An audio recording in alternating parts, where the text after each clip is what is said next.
इतना सुंदर लिखा है, कार्तिक के महीने में 10वीं तिथि को जो तुलसी की डंडी को घी में भिगोकर अपनी कामना कर कर भगवान के सामने दिए में रखकर जला देता है, दिए की तरह उससे आरती उतार देता है, कहते हैं उसका जन्म दूसरी बार पृथ्वी पर नहीं होता, वो भगवान के गोलोक धाम में जिंदगी भर के लिए विराजमान हो जाता है। जिंदगी भर के दीप की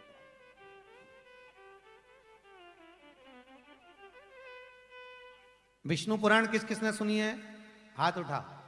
विष्णु पुराण का 5वां अंश कार्तिक खंड वर्णन करता है, या स्कंद पुराण का कार्तिक खंड को उठा लीजिए, वो वर्णन करता है 24 तरह के दिए होते हैं।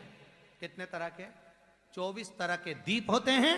उस दीप में सर्वाधिक श्रेष्ठ दीप होता है तुलसी दल का दीप, तुलसी की डंडी से जो प्रकट किया जाए। बत्तियों का भी क्रम है, एक लंबी बत्ती होती है, एक गोल बत्ती होती है। होती कि नहीं होती? लंबी और गोल। ये वाला स्पीकर बंद है, बार बार बंद हो रहा है, बार बार चालू हो रहा है, उसको देखिए जरा। बत्ती एक गोल होती है, एक लंबी होती है। गोल बत्ती और लंबी बत्ती में अंतर होता है, बहुत जमीन आसमान का अंतर है, बहुत ध्यान देना इसका। गोल बत्ती किस किस देवी देवता पे लगती है और लंबी बत्ती किस किस देवी देवता पे लगती है, तो स्कंद पुराण और विष्णु पुराण दोनों कहती है जो लंबी बत्ती होती है वो पितरों की जगह पर, पूर्वजों की जगह पर,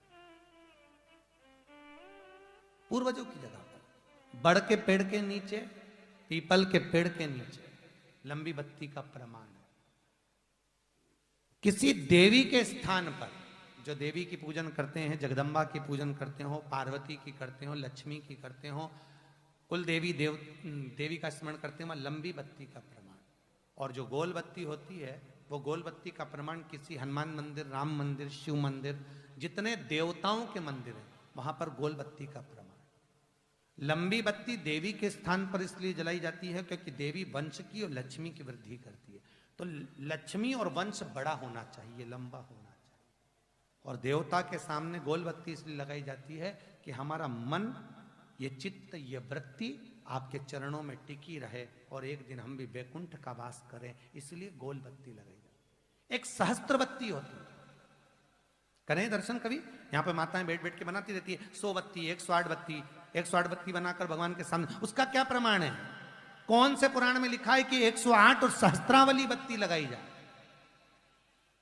तो स्कंद पुराण में कार्तिक खंड के अंदर स्पष्ट किया गया, सहस्त्रावली बत्ती, 108 लंबी बत्तियों का जो प्रमाण है, वो कहते हैं कि जिस व्यक्ति ने किसी तीर्थ को ना करा हो, पूरे तीर्थ नहीं गए हो, सारे तीर्थों का स्नान नहीं करा हो, किसी तीर्थ में दर्शन करने से वंचित रह गए हो, तो 108 बत्ती की एक बत्ती बनाकर किसी नारायण के मंदिर में, शिव मंदिर में, देवी के मंदिर नहीं, केवल देवता के मंदिर में अगर उसको घी में भिगोकर प्रज्वलित कर दिया जाता है तो सारे तीर्थों के दर्शन का फल उस जीव को प्राप्त हो जाता है। उसको सहस्त्रावली बत्ती, 108 बत्ती, सहस्त्र।